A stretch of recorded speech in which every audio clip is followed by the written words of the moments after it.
കർത്താവിൻ്റെ വചനത്തിൻ്റെ മുൻപിൽ നമുക്ക് ആയിരിക്കാം എന്ന് ആശിക്കുന്നു. പ്രത്യേകിച്ച് ലോകത്തിലുള്ള ജനങ്ങൾ എല്ലാവരും ഈ ക്രിസ്മസ് സീസണിൽ അവരുടെ മനസ്സിലേക്ക് വരുന്ന ഏതെങ്കിലും ഒരു വേർഡ് കാണും. ക്രിസ്മസ് എന്ന് കേൾക്കുമ്പോൾ അവരുടെ മനസ്സിലേക്ക് വരുന്ന ഒരു വേർഡ്, ഒരുപാട് വാക്കുകൾ, ഒരുപാട് ഓർമ്മകൾ നമുക്ക് കാണും. പക്ഷേ ഇന്ന് പകൽക്കാലവും ഞാൻ നിങ്ങളോട് ചോദിക്കുകയാണ്, ഏറ്റവും പരമപ്രധാനമായ ഈ ക്രിസ്മസ് സീസണിൽ നിങ്ങൾ കടന്നു വരുമ്പോൾ നിങ്ങൾ ഓർക്കുന്ന ഒരു വാക്ക് നിങ്ങളുടെ ഹൃദയത്തിൽ ഒന്ന് ധ്യാനിക്കാൻ പറഞ്ഞാൽ, അത് എനിക്കറിയത്തില്ല നിങ്ങൾ ഏത് വാക്കാണ് നിങ്ങളുടെ ഹൃദയത്തിലേക്ക് ക്രിസ്മസ് എന്നുള്ള ഓർമ്മ വരുമ്പോൾ ഉപയോഗിക്കുന്നത്, കടന്നു വരുന്നത് എന്ന് എനിക്കറിയത്തില്ല.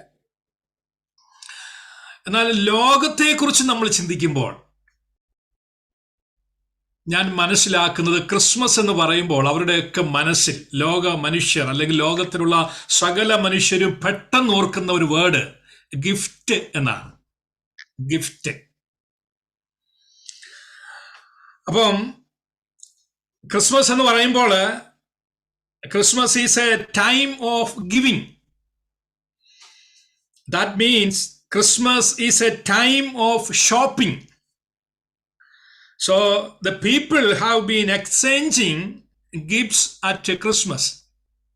അപ്പം ഈ ഒരു കാഴ്ചപ്പാടാണ് ലോകത്തിലെ ജനങ്ങൾക്കുള്ളത്. സോ ഞാൻ മനസ്സിലാക്കുന്നു, ഈ വർഷവും just like every year, millions of people, both children and adults, will open millions of gifts. നമ്മളൊരു കാര്യം മനസ്സിലാക്കണം, ചിലപ്പോൾ ഈ ഗിഫ്റ്റുകളൊന്നും അവർക്ക് ചിലപ്പം ഫിറ്റ് ആകാത്തതായിരിക്കാം. പറഞ്ഞ മനസ്സിലായ? ചിലപ്പം അതിൻ്റെ ചില കളറുകൾ ഇഷ്ടപ്പെടത്തില്ലായിരിക്കാം, അല്ലെങ്കിൽ ചിലത് അവർ വീണ്ടും കൊണ്ടുവന്ന് എക്സ്ചേഞ്ച് ചെയ്യുവാനായിട്ട് ശ്രമിക്കും, അല്ലെങ്കിൽ കിട്ടിയ ഗിഫ്റ്റുകളൊക്കെ റിട്ടേൺ ചെയ്യുവാനായിട്ട് ശ്രമിക്കും. എല്ലാവർക്കും സ്യൂട്ടബിൾ ആയി തീരണമെന്നില്ല. ഒരു വീട്ടിൽ ഒരു കുഞ്ഞിനൊരു ഗിഫ്റ്റ് ലഭിച്ചാൽ അത് അഡൽട്ടിന് സ്യൂട്ടബിൾ ആവത്തില്ല. അഡൽട്ടിന് ലഭിക്കുന്ന ഒരു ഗിഫ്റ്റ് ഒരുപക്ഷെ കുഞ്ഞുങ്ങൾക്ക് അത് സ്യൂട്ടബിൾ ആകത്തില്ല. അപ്പോൾ ക്രിസ്മസ് സീസൺ ഗിഫ്റ്റിനെ കുറിച്ച് ലോകമെമ്പാടും ചിന്തിക്കുമ്പോൾ എന്താണ്, ആളുകൾ ലിസ്റ്റ് ഉണ്ടാക്കുകയാണ്. ഏത് ഗിഫ്റ്റാണ് ഞാൻ കൊടുക്കേണ്ടത്, അല്ലെങ്കിൽ ഏത് തരത്തിലുള്ള ഗിഫ്റ്റാണ് ഞാൻ സ്വീകരിക്കേണ്ടത്. അപ്പോൾ അതിനെക്കുറിച്ചുള്ള ചിന്തകളാണ് ഇപ്പോൾ ലോകത്തിൽ മനുഷ്യരുടെ ഹൃദയങ്ങളിലേക്ക് കടന്നുകൊണ്ടിരിക്കുന്നത്. എന്നാൽ ഒരു കാര്യം ഞാൻ പറയട്ടെ, ഈ ലോകത്തിൽ നമുക്ക് ലഭിക്കുന്ന ഗിഫ്റ്റുകൾ എല്ലാം നമുക്ക് സ്യൂട്ടബിൾ ആയിരിക്കണമെന്നില്ല. അതൊരു പക്ഷേ നമ്മൾ എക്സ്ചേഞ്ച് ചെയ്യുവാൻ ശ്രമിക്കും, അത് റിട്ടേൺ ചെയ്യുവാൻ ശ്രമിക്കും. പക്ഷെ ഒരു കാര്യം എൻ്റെ ഹൃദയത്തിലേക്ക് കടന്നു വരുന്നുണ്ട്. ആമേൻ. പിതാവായ ദൈവം ഈ ലോകത്തിന് നൽകിയ യേശു ക്രിസ്തു എന്ന ആ ഗിഫ്റ്റ് ഉണ്ടല്ലോ, ആമേൻ, അത് എല്ലാവർക്കും സ്യൂട്ടബിൾ ആണ്. ഹല്ലേലൂയ, സ്തോത്രം. അത് ആര് അനുഭവിച്ചറിയുന്നവോ, ആ ഗിഫ്റ്റ് ആര് സ്വന്തമാക്കുന്നവോ, അവർ ഒരിക്കലും നിരാശപ്പെടേണ്ടി വരികത്തില്ല. അത് റിട്ടേൺ ചെയ്യേണ്ടി വരത്തില്ല, അത് എക്സ്ചേഞ്ച് ചെയ്യേണ്ടി വരത്തില്ല. ആമേൻ. ആ gift suitable for everyone. Amen. കുട്ടികൾക്കത് സ്യൂട്ടബിൾ ആണ്, യങ് ചിൽഡ്രൻ അവർക്കത് സ്യൂട്ടബിൾ ആണ്, അഡൽറ്റിന് അത് സ്യൂട്ടബിൾ ആണ്. ഈ ലോകത്തിലുള്ള സകല മനുഷ്യർക്കും സ്യൂട്ടബിൾ ആയിരിക്കുന്ന ഒരേ ഒരു ഗിഫ്റ്റ് ഈ ലോകത്തിലുള്ളൂ. അത് പിതാവായ ദൈവം നൽകിയ, ദാനമായി നൽകിയ യേശു ക്രിസ്തുവാണ് എന്നുള്ളതാണ് എൻ്റെ മനസ്സിലേക്ക് ആമേൻ കടന്നു വരുന്നതായിട്ടുള്ള ആദ്യത്തെ ചിന്ത. കർത്താവിന് സ്തോത്രം. ആമേൻ. ഹല്ലേലൂയ. ഞാൻ ആമേൻ ഒരു സ്റ്റോറി കഴിഞ്ഞ ദിവസം ഇങ്ങനെ ഒരു ബുക്ക് വായിച്ചപ്പോൾ എൻ്റെ മനസ്സിലേക്ക് വന്നൊരു സ്റ്റോറി ഞാൻ ഷെയർ ചെയ്യുവാനായിട്ട് ആഗ്രഹിക്കുന്നു. Long ago there ruled in Persia a wise and good king. He loved his people. He wanted to know how they lived. He wanted to know about their hardships. Often he dressed in the clothes of a working man or a beggar and went to the homes of the poor. No one whom he visited thought that he was their ruler. So one time he visited a very poor man who lived in a cellar. He ate the coarse food the poor man ate. He spoke cheerful, kind words to him. Then he left. Later he visited the poor man again and disclosed his identity by saying, I am your king. The king thought the man would surely ask for some gift or favor, but he didn't. Instead, he said, you left your palace and your glory to visit me in this dark place. You ate the coarse food I ate. You brought gladness to my heart. Then he finally said, to others you have given your rich gifts, but you have given yourself. So അദ്ദേഹം പറഞ്ഞത്, നീ ലോകത്തിലുള്ള സകല മനുഷ്യർക്കും നല്ല വിലയേറിയ ഗിഫ്റ്റുകൾ കൊടുത്തു, എന്നാൽ നീ എനിക്ക് നിന്നെ തന്നെ നൽകി. ക്രിസ്മസ് എന്ന് ഓർക്കുമ്പോൾ ഒരു പക്ഷേ വിലയേറിയ ഗിഫ്റ്റുകളൊക്കെ ലോക ജനങ്ങൾ അങ്ങോട്ടും ഇങ്ങോട്ടുമൊക്കെ എക്സ്ചേഞ്ച് ചെയ്യുമ്പോൾ ഒരു കാര്യം നമ്മൾ ഓർക്കുക, നമ്മുടെ പിതാവായ ദൈവം ഏതെങ്കിലും ഒരു മെസ്സഞ്ചറിനെ അല്ല നമുക്ക് തന്നത്, ഏതെങ്കിലും ഒരു ഏഞ്ചലിനെ അല്ല തന്നത്, അതിലപ്പുറമായി തൻ്റെ ഓമന പുത്രനെ, അതെ യേശു ക്രിസ്തുവിനെ നമുക്ക് വേണ്ടി തന്നു എന്നുള്ളതാണ് ക്രിസ്മസിന്റെ മെസ്സേജ്. 2 കൊരിന്ത്യർ 9:15 നാം ഇങ്ങനെ വായിക്കുന്നു, thanks be to God for his indescribable gift. പറഞ്ഞു തീരാത്ത ദാനനിമിത്തം ഞാൻ നിനക്ക് സ്തോത്രം ചെയ്യുന്നു. കർത്താവിന് സ്തോത്രം. ഹല്ലേലൂയ. ഈ വാക്യം കൂടുതലായിട്ട് എൻ്റെ ശ്രദ്ധയിൽപ്പെട്ടത് ഞങ്ങളുടെ വിവാഹ സമയത്ത് സിസിയുടെ വെഡിങ് കാർഡിലെ ആ കാർഡിൻ്റെ അടിയിൽ ഈ ഒരു ബൈബിൾ വേഴ്സ് എഴുതി വെച്ചത് അന്ന് എൻ്റെ ശ്രദ്ധയിൽപ്പെട്ടായിരുന്നു. പറഞ്ഞു തീരാത്ത ദാനനിമിത്തം ഞാൻ ദൈവത്തിന് സ്തോത്രം ചെയ്യുന്നു. അപ്പൊ ഞാൻ ആ വാക്യം വായിച്ചിട്ട് ഇങ്ങനെ ചിന്തിച്ചു, ഞാനൊരു ഇൻഡിസ്ക്രൈബിൾ ഗിഫ്റ്റ് ആണോ സിസിക്ക്, അല്ലെങ്കിൽ ഇൻഎക്സ്പ്രസിബിൾ, അൺസ്പീക്കബിൾ? പക്ഷെ എനിക്ക് തോന്നുന്നു കുറച്ച് വർഷങ്ങൾ കഴിഞ്ഞപ്പോൾ സിസിക്ക് തന്നെ മനസ്സിലായി കാണും, ഈ ഇൻഡിസ്ക്രൈബിൾ ഗിഫ്റ്റ് എന്ന് പറയുന്നത് ഞാനല്ല, കർത്താവായ യേശു ക്രിസ്തുവാണ് എന്നുള്ളത് മനസ്സിലായി കാണും എന്ന് ഞാൻ മനസ്സിലാക്കുകയാണ്. കർത്താവിന് സ്തോത്രം.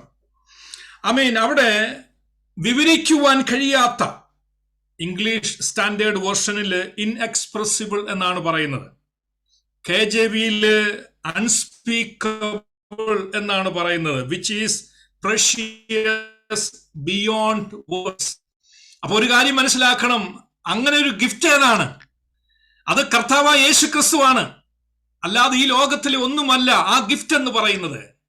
ആമേൻ, ഹല്ലേലൂയ. കർത്താവിന് സ്തോത്രം. പ്രിയമുള്ളവരെ, ഈ വിലയേറിയ ഗിഫ്റ്റ് നമ്മുടെ പിതാവായ ദൈവം നമുക്ക് തന്നു.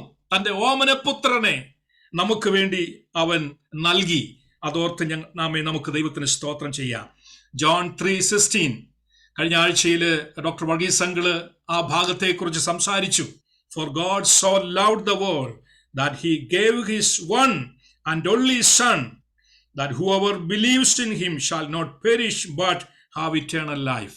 തന്റെ ഏകജാതനായ പുത്രനിൽ വിശ്വസിക്കുന്ന ഏവനും നശിച്ചു പോകാതെ നിത്യജീവൻ പ്രാപിക്കേണ്ടതിന് ദൈവം അവനെ നൽകുവാൻ തക്കവണ്ണം ലോകത്തെ സ്നേഹിച്ചു. ഇതാണ് ഇൻഡിസ്ക്രൈബിൾ ഗിഫ്റ്റ് എന്ന് പറയുന്നത്. കർത്താവിന് സ്തോത്രം. 2 കൊരിന്ത്യർ 9 നാം വായിക്കുമ്പോൾ അപ്പോസ്തലനായ പൗലോസ് ആ 9 അവസാന ഭാഗത്ത് ആണ് ഈ വാക്യം പറയുന്നത്. പക്ഷെ അതിന് മുൻപൊക്കെ ഈ കൊടുക്കുന്നതിനെ കുറിച്ചാണ്. കർത്താവിന്റെ വേലയ്ക്ക് വേണ്ടി കൊടുക്കുന്നതിനെ കുറിച്ചും കർത്താവിന് വേണ്ടി കൊടുക്കുമ്പോൾ ദരിദ്രരെ സഹായിക്കുന്നതിനുള്ള ബന്ധത്തിൽ പറഞ്ഞതിന് ശേഷമാണ് ഈ പറഞ്ഞു തീരാത്ത ദാനനിമിത്തം ഞാൻ ദൈവത്തിന് സ്തോത്രം ചെയ്യുന്നു എന്ന് പറഞ്ഞു. ഒരുപക്ഷെ നമ്മൾ അത് വായിക്കുമ്പോൾ നമ്മൾ ചിന്തിക്കും അത് ഭൗതികമായ കാര്യങ്ങൾ കൊടുക്കുന്നതാണ്. അതല്ല പൗലോസ് അവിടെ ഉദ്ദേശിക്കുന്നത്. ആമേൻ. അങ്ങനെയുള്ള ഭൗതികമായി എന്തെങ്കിലും കൊടുക്കുന്നതല്ല ഇൻഡിസ്ക്രൈബിൾ ഗിഫ്റ്റ് എന്ന്, അല്ലെങ്കിൽ അങ്ങനെയുള്ളത് സ്വീകരിക്കുന്നതല്ല. അവസാനം പൗലോസ് പറഞ്ഞു വെക്കുന്നത് എന്താണ്? യേശുക്രിസ്തുവിനെയാണ് അവിടെ കൊണ്ടുവരുന്നത്. യേശുക്രിസ്തുവാണ് പറഞ്ഞു തീരുവാൻ കഴിയാത്ത വണ്ണമുള്ള ഗിഫ്റ്റ് എന്ന് പറയുന്നത്. ആമേൻ. നമ്മൾ മറ്റുള്ളവരെ സഹായിക്കണം, വേണ്ടെന്നല്ല. ദരിദ്രരെ നമ്മൾ ഓർക്കണം, അവർക്ക് കൊടുക്കണം. എന്നാൽ ഒരു കാര്യം നമ്മൾ ഓർക്കണം, ഏത് ഗിഫ്റ്റ് ഈ ലോകത്തിൽ നമ്മൾ വാങ്ങിച്ചാലും അതൊന്നും യേശുക്രിസ്തുവിനോട് തുല്യമാകുകയില്ല. കർത്താവിന് സ്തോത്രം. ആമേൻ. ഈ ക്രിസ്മസ് സീസണിൽ 2 കാര്യമാണ് എൻ്റെ മനസ്സിലേക്ക്, 2 മെസ്സേജ് ദൈവം എൻ്റെ മനസ്സിലേക്ക് തന്നു. ആമേൻ. ഒന്നാമതായിട്ട് ഞാൻ വായിക്കുവാൻ ആഗ്രഹിക്കുന്നത് മത്തായി എഴുതിയ സുവിശേഷം 2-ാം അധ്യായം 10-ഉം 11-ഉം വാക്യം. ആമേൻ. ഞാൻ ആ വാക്യങ്ങൾ വായിച്ചിട്ട് മാത്രം നിർത്തുവാനായിട്ട് ആഗ്രഹിക്കുന്നു. ഒന്നും വിശദീകരിക്കുവാനായിട്ട് സമയം ഇപ്പോൾ ഇല്ല. മത്തായി എഴുതിയ സുവിശേഷം, മാത്യു ചാപ്റ്റർ 2 വേഴ്സസ് 10 and 11. ആരെങ്കിലും ഒരെന്ന് വായിക്കാമോ? മത്തായി എഴുതിയ സുവിശേഷം 2-ാം അധ്യായം 10-ഉം 11-ഉം വാക്യങ്ങൾ പ്ലീസ്.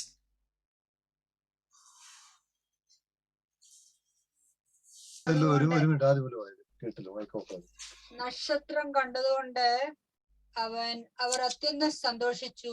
ആ വീട്ടിൽ ചെന്നു ശിശു അമ്മയായ മറിയോട് കൂടെ കണ്ടു, വീണു അവനെ നമസ്കരിച്ചു. നിക്ഷേപ പാത്രങ്ങളെ തുറന്ന് അവന് പൊന്നും കുന്തിരിക്കവും മൂരും കാഴ്ചവെച്ചു. അവിടെ നാം വായിക്കുന്നത്, when they saw the star they rejoiced exceedingly with great joy, and going to the house they saw the child with Mary his mother, and they fell down and worshipped him. Then opening their treasures they offered him gifts, gold and frankincense and myrrh. So അവിടെ നാം വായിക്കുന്നത്, ഈ ക്രിസ്മസിനുള്ള ബന്ധത്തിൽ ഒന്നാമതായിട്ട് എൻ്റെ മനസ്സിലേക്ക് വന്ന ചിന്ത, so Christmas is a great reminder for worshipping true God. ഈ ക്രിസ്മസ് എന്ന് പറയുമ്പോൾ നമുക്ക് ക്രിസ്മസ് തരുന്ന ഒരു സന്ദേശം, ആ സത്യദൈവത്തെ തിരിച്ചറിയുകയും ആ സത്യദൈവത്തെ നമസ്കരിക്കുകയും അവനെ മാത്രം ആരാധിക്കുകയും ചെയ്യുന്ന ഒരനുഭവമാണ് ക്രിസ്മസ് എന്ന് പറയുന്നത്. സോ നാം ഇവിടെ വായിക്കുന്നു, the wise men eagerly search for Christ. അപ്പൊ ഈ വിദ്വാൻമാര് ആമേൻ യേശുവിനെ അന്വേഷിച്ചുകൊണ്ടുള്ള ഒരു പുറപ്പാടാണ് നമുക്ക് അവിടെ കാണുവാനായിട്ട് സാധിക്കുന്നത്. നമ്മൾ വായിച്ച വേദഭാഗത്ത് എത്ര വൈസ്മെൻ ഉണ്ടെന്ന് നമ്മൾക്കറിയത്തില്ല. We don't know how many wise men were there. Church tradition says 3, and that is because there are 3 gifts named. ഒരുപക്ഷെ 3 ആയിരിക്കാം, അല്ലെങ്കിൽ 8 ആയിരിക്കാം, അല്ലെങ്കിൽ 12 ആയിരിക്കാം, എത്രയോ ആയിക്കൊള്ളട്ടെ. എന്തായാലും എനിക്കറിയത്തില്ല സംഖ്യ എത്രയാണെന്നുള്ളത്. പക്ഷെ ഞാൻ മനസ്സിലാക്കുന്നു, ആമേൻ, ഒരു group of people going to search, they want to see Jesus, amen, they want to worship him. ആ ഒരു ആഗ്രഹത്തോടു കൂടെയാണ് അവരുടെ യാത്ര അവർ പുറപ്പെടുന്നത്. കർത്താവിന് സ്തോത്രം. ഈ വൈസ്മെൻ യേശുവിനെ കാണുവാനായിട്ട് പോകുമ്പോൾ ഞാൻ മനസ്സിലാക്കുന്നത് അവരുടെ ഹൃദയത്തിലെ ആഗ്രഹം എന്തായിരിക്കും? എന്തെങ്കിലും ഗിഫ്റ്റുകൾ കൊടുക്കുക എന്നുള്ളത് മാത്രമല്ല, പിന്നെയോ അതിലപ്പുറമായി അവരുടെ ഹൃദയത്തിലെ ആഗ്രഹം ഈ യേശുവിനെ ഞങ്ങൾക്ക് കാണണം, കണ്ടിട്ട് ആ യേശുവിനെ നമസ്കരിക്കണം, ആ യേശുവിനെ ആരാധിക്കണം. ക്രിസ്മസ് ലോകത്തിന് കൊടുക്കുന്ന സന്ദേശം ഇതാണ്: ആരാധിക്കുവാൻ യോഗ്യനായ ഒരേ ഒരു വ്യക്തിയെ ഈ ലോകത്തിലുള്ളൂ, അത് കർത്താവായ യേശുക്രിസ്തുവാണ് എന്നുള്ളൊരു സന്ദേശമാണ് വിശുദ്ധ വേദപുസ്തകം ക്രിസ്മസ് സീസണിൽ ലോകത്തിന് കൊടുക്കുന്നതായ സന്ദേശം. നമ്മളൊന്ന് ഓർത്ത് നോക്കി, അവർ ഈ കർത്താവിനെ കാണുവാൻ, കർത്താവിനെ ആരാധിക്കുവാനായിട്ട് കടന്നു പോകുന്നത് ഒരുപാട് ചലഞ്ചസുകള്, ഒരുപാട് പ്രതിസന്ധികള്, ഒരുപാട് ഒബ്സ്റ്റാക്കിൾസ് അവരുടെ ജീവിതത്തിൽ ഉണ്ടായിരുന്നു. എന്നാൽ അതിനെയൊക്കെ അതിജീവിച്ചുകൊണ്ട്, ഓവർകം ചെയ്തുകൊണ്ടാണ് ഈ യേശുവിനെ കാണുവാനായിട്ടുള്ള അവരുടെ പുറപ്പാട്. കർത്താവിന് സ്തോത്രം. ഈ നാളുകളിൽ ഒരുപക്ഷെ യേശുവിനെ കാണേണ്ടതുപോലെ കാണുവാൻ, ആരാധിക്കേണ്ടതുപോലെ ആരാധിക്കുവാൻ ഒരുപക്ഷെ ഒരുപാട് ഒബ്സ്റ്റാക്കിൾസ് നമ്മുടെ മുൻപിൽ ഉണ്ടായിരിക്കാം. പക്ഷെ അതിനെയൊക്കെ ഓവർകം ചെയ്ത് ഈ സത്യദൈവത്തെ ആരാധിക്കുവാൻ തീഷ്ണതയോടെയുള്ള ഒരു യാത്ര, ഒരു സ്പിരിച്വൽ ജേർണിയാണ് എനിക്കും നിങ്ങൾക്കും ആവശ്യമായിരിക്കുന്നത് എന്ന് നാം മനസ്സിലാക്കണം. വളരെ അടുത്തൊന്നുമല്ല ഈ ബേത്ലഹേം. അവര് ഒരുപാട് ദൂരം യാത്ര ചെയ്താണ്.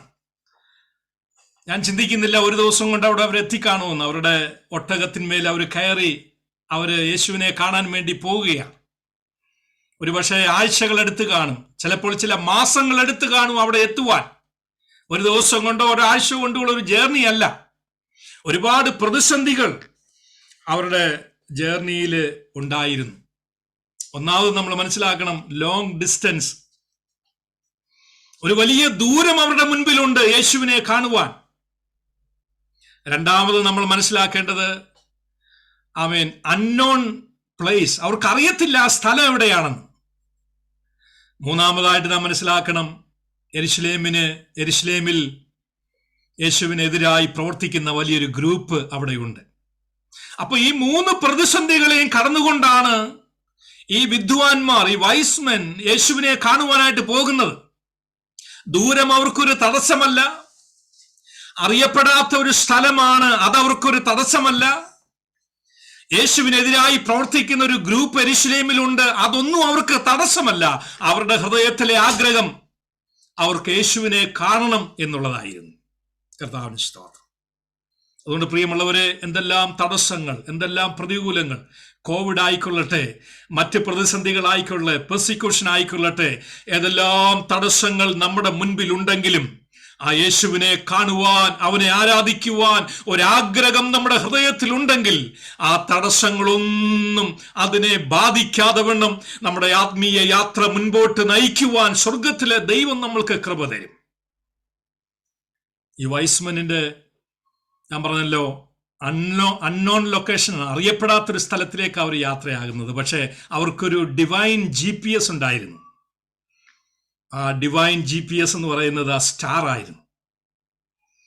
ഇന്ന് ഈ ലോകത്തിൽ നമ്മൾ ഉപയോഗിക്കുന്ന GPS സിസ്റ്റം, ഇന്റർനെറ്റ് ഇല്ലെങ്കിൽ എല്ലാം പോകും, എങ്ങും എത്താനായിട്ട് പറ്റത്തില്ല.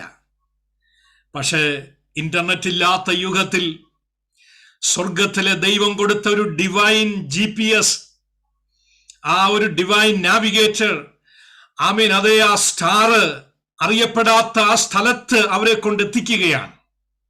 അതുകൊണ്ട് ദൈവത്തിന്റെ പൈതലെ, ഒരുപക്ഷെ നിനക്ക് സ്ഥലം അറിയത്തില്ലായിരിക്കാം, ഒരുപക്ഷെ ഒരുപാട് ദൂരമുണ്ടായിരിക്കാം നിന്റെ യാത്രയ്ക്ക്, ഒരുപക്ഷെ യേശുവിനെതിരെ പ്രവർത്തിക്കുന്ന ആളുകൾ നിനക്ക് ചുറ്റുമുണ്ടായിരിക്കാം, യേശുവിനെതിരെ പറയുന്ന ആളുകൾ നിനക്ക് ചുറ്റുമുണ്ടായിരിക്കാം.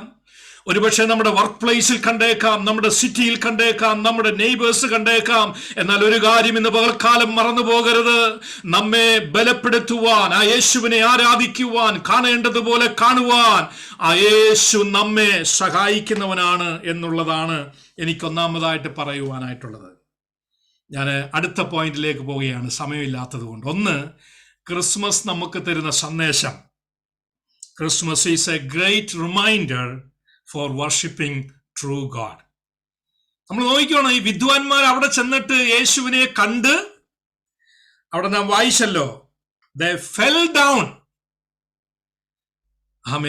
വൈസ്മെൻ അന്നത്തെ കാലത്ത് ഒരു കൊച്ചു കുഞ്ഞിന്റെ മുൻപിൽ ഒന്നും മുട്ട് മടക്കുന്നവരല്ല, അങ്ങനെ വണങ്ങുന്നവരല്ല. പക്ഷേ ആ കുഞ്ഞിന്റെ മുൻപിൽ വീണ് അവർ യേശുവിനെ നമസ്കരിക്കുകയാണ്, യേശുവിനെ ആരാധിക്കുകയാണ്. അവരാ വില കൊടുത്ത് യേശുവിനെ ദൈവമായി കണ്ട് ആ ദൈവത്തെ ആരാധിക്കുവാനായിട്ടുള്ളൊരു മനസ്സാണ് നമുക്ക് അവിടെ കാണുവാനായിട്ട് സാധിക്കുന്നത്. ഞാൻ മുൻപോട്ട് പോകട്ടെ. ആമേൻ. രണ്ടാമതായിട്ട് എനിക്ക് ഷെയർ ചെയ്യുവാനായിട്ടുള്ളത് ലൂക്കോസിന്റെ സുവിശേഷം 2-ാം അധ്യായം 17-18 വാക്യത്തിൽ നിന്നാണ്. ലൂക്കോസിന്റെ സുവിശേഷം 2-ാം അധ്യായം 17-18 വാക്യങ്ങളും കൂടെ വായിക്കാം. എന്നിട്ട് നമ്മുടെ ഇന്നത്തെ ചിന്ത നമുക്ക് അവസാനിപ്പിക്കാം. ആരെങ്കിലും ഒരാളൊന്ന് വായിക്കാമോ? ലൂക്കോസിന്റെ സുവിശേഷം 2-ാം അധ്യായം 17-18 വാക്യങ്ങൾ.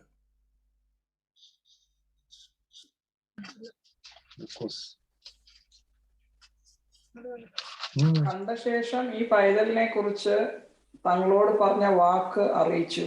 കേട്ടവർ എല്ലാവരും ഇടയന്മാർ പറഞ്ഞതിനെ കുറിച്ച് ആശ്ചര്യപ്പെട്ടു. Thank you.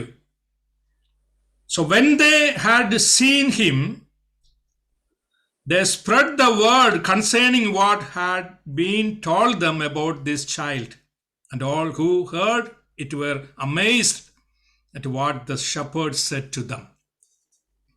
അവിടെ നാം അതാണ് വായിക്കുന്നത്. രണ്ടാമതായിട്ട് എനിക്ക് ഷെയർ ചെയ്യുവാനായിട്ടുള്ളത്, Christmas is a great reminder for sharing the good news. 2 മെസ്സേജാണ് എൻ്റെ മനസ്സിലേക്ക് വന്നത്. ക്രിസ്മസ് എന്ന് പറയുന്നത്, ഒന്ന്, സത്യദൈവത്തെ ആരാധിക്കുവാനായിട്ടുള്ള ആമേൻ ഒരു ഓപ്പണിംഗ് ആണ്, ഒരു അവസരമാണ്. സത്യദൈവത്തെ കണ്ടെത്തി ആ സത്യദൈവത്തെ ആരാധിക്കുക. 2, ക്രിസ്മസ് എന്ന് പറയുന്നത് നമ്മൾ അനുഭവിച്ച, നമ്മൾ കണ്ട, നമ്മൾ ആരാധിച്ച ആ യേശുവിനെ കുറിച്ച് ആ ഗുഡ് ന്യൂസ് മറ്റുള്ളവരോട് നമ്മൾ ഷെയർ ചെയ്യുക. കണ്ടാൽ മാത്രം പോരാ, അനുഭവിച്ചാൽ മാത്രം പോരാ, പിന്നെയോ നമ്മൾ കണ്ടതും അനുഭവിച്ചതും നമ്മൾ മറ്റുള്ളവരോട് പങ്കിടുവാൻ വിളിക്കപ്പെട്ടവരാണ്. ആദ്യത്തെ മിഷണറിമാരെന്ന് പറയുന്നത് ഈ ഷെപ്പേർഡ്സാണ്, ആട്ടിടയന്മാരാണ്. അവരാണ് ഈ ദൂതുമായിട്ട് കടന്നു പോകുന്നത്. ഏഞ്ചല് അവരുടെ മധ്യേ ആ രാത്രിയിൽ വെളിപ്പെടുകയാണ്. അവര് വാസ്തവത്തിൽ ആ ആട്ടിടയന്മാര് ഒരു അന്ധകാരത്തിലായിരിക്കുകയാണ്, ഒരു ഇരുട്ടിലായിരിക്കുകയാണ്. ആട്ടിൻകൂട്ടത്തേക്ക് നോക്കി, അതെ ആമേൻ, ആ സ്ഥലത്ത് അവരിങ്ങനെ അന്ധകാരത്തിൽ കഴിയുമ്പോൾ ദൂതൻ അവരുടെ അടുക്കൽ വന്ന് അവരോട് പറയുന്ന ഒരു വാക്കുണ്ട്. എന്താണ് ആ വാക്ക്? ഭയപ്പെടേണ്ട. സർവജനത്തിനും ഉണ്ടാകുവാനുള്ള ഒരു മഹാസന്തോഷം ആമേൻ ഞങ്ങൾ നിങ്ങളെ അറിയിക്കുന്നു. അതാണ് അവിടെ നൽകുന്നതായിട്ടുള്ള ആ വലിയൊരു മെസ്സേജ്. സർവജനത്തിനും ഉണ്ടാകുവാനുള്ള ഒരു മഹാസന്തോഷം ആമേൻ ഞാൻ നിങ്ങളെ അറിയിക്കുന്നു. കർത്താവിന് സ്തോത്രം. അതുകൊണ്ട് ദൈവത്തിന്റെ മക്കളെ, ആ വലിയ സന്തോഷം, ആ ഗുഡ് ന്യൂസ്, ഈ സന്തോഷത്തിന്റെ വാർത്ത, ഈ പ്രത്യാശയുടെ വാർത്ത, എ മെസ്സേജ് ഓഫ് ഹോപ്പ്, ഈ പ്രത്യാശയുടെ സന്ദേശം മറ്റുള്ളവരിലേക്ക് കൈമാറുവാനായിട്ടാണ് ആമേൻ കർത്താവ് നമ്മളെ ഓർപ്പിക്കുന്നത്. 8-ാം വാക്യം ലൂക്കോസ് 2:8 നാം ഇങ്ങനെ വായിക്കുന്നു. അന്ന് ആ പ്രദേശത്തെ ഇടയന്മാർ രാത്രിയിൽ ആട്ടിൻകൂട്ടത്തിൽ കാവൽ കാത്ത് വെളിയിൽ പാർത്തിരുന്നു. അപ്പോൾ കർത്താവിന്റെ ഒരു ദൂതൻ അവരുടെ അരികെ നിന്നു. കർത്താവിന്റെ തേജസ് അവരെ ചുറ്റി മിന്നി. അവർ ഭയപരവശരായി തീർന്നു. ദൂതൻ അവരോട് ഭയപ്പെടേണ്ട. ആദ്യം അവരെ ധൈര്യപ്പെടുത്തുകയാണ്, ഭയപ്പെടേണ്ട എന്ന് പറയുകയാണ്.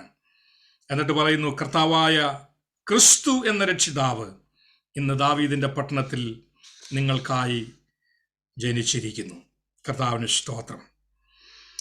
ആ ഏഞ്ചൽ കൊടുക്കുന്ന മെസ്സേജിൽ അവിടെ യേശു ക്രിസ്തുവിനെ കുറിച്ച് പറയുന്നത്, ജീസസ് ഈസ് ദ ലോർഡ്, യേശു കർത്താവാണ്. രണ്ടാമതായിട്ട് പറയുന്നു, ആ യേശു ക്രിസ്തുവാണ്, ക്രിസ്തു മശായ, അനോയിന്റഡ് വൺ. മൂന്നാമതായിട്ട് പറയുന്നത്, he is a saviour. So നമ്മുടെ യേശു ആരാണ്? Jesus is the Lord, Jesus is the Christ, Jesus is saviour. ഈ 3 സന്ദേശം, അതെ, ആ യേശു ആമേൻ ഇതാ നിങ്ങൾക്കായി ജനിച്ചിരിക്കുന്നു.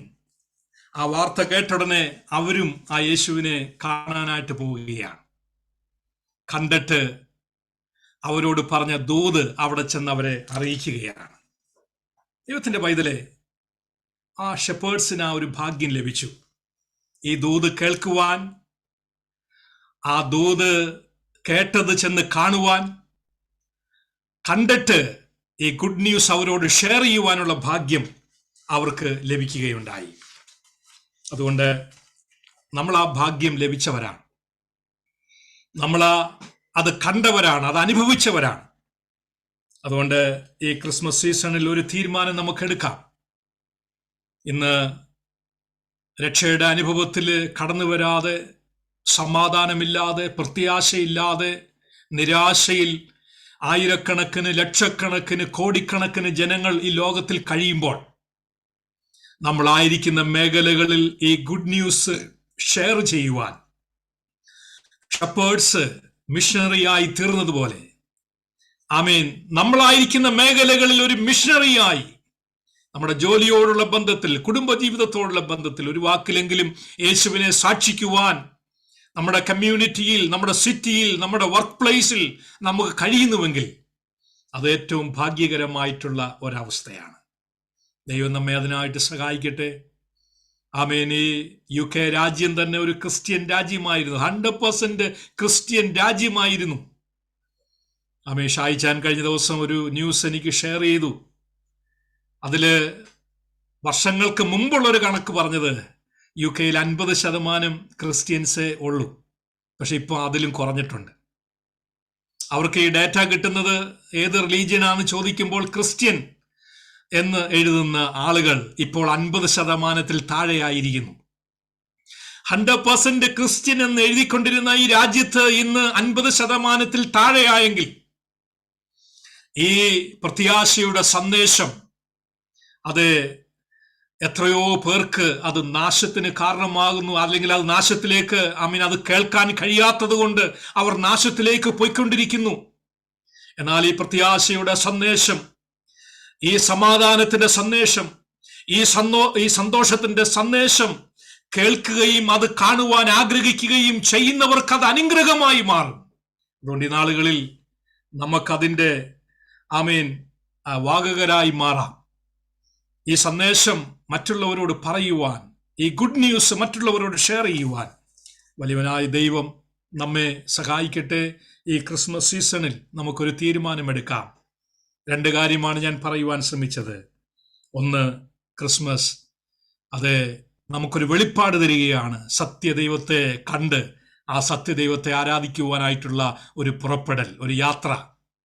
2, നമ്മൾ കേട്ട ഈ സത്യ സുവിശേഷം, നമ്മൾ കണ്ട യേശുവിനെ മറ്റുള്ളവരോട് അറിയിക്കുവാൻ ആട്ടിടയന്മാർ ചെയ്തതുപോലെ മറ്റുള്ളവരോട് അറിയിക്കുവാനായിട്ടുള്ള ഒരു ദൗത്യം ദൈവം നമ്മെ ഏൽപ്പിച്ചിരിക്കുന്നു.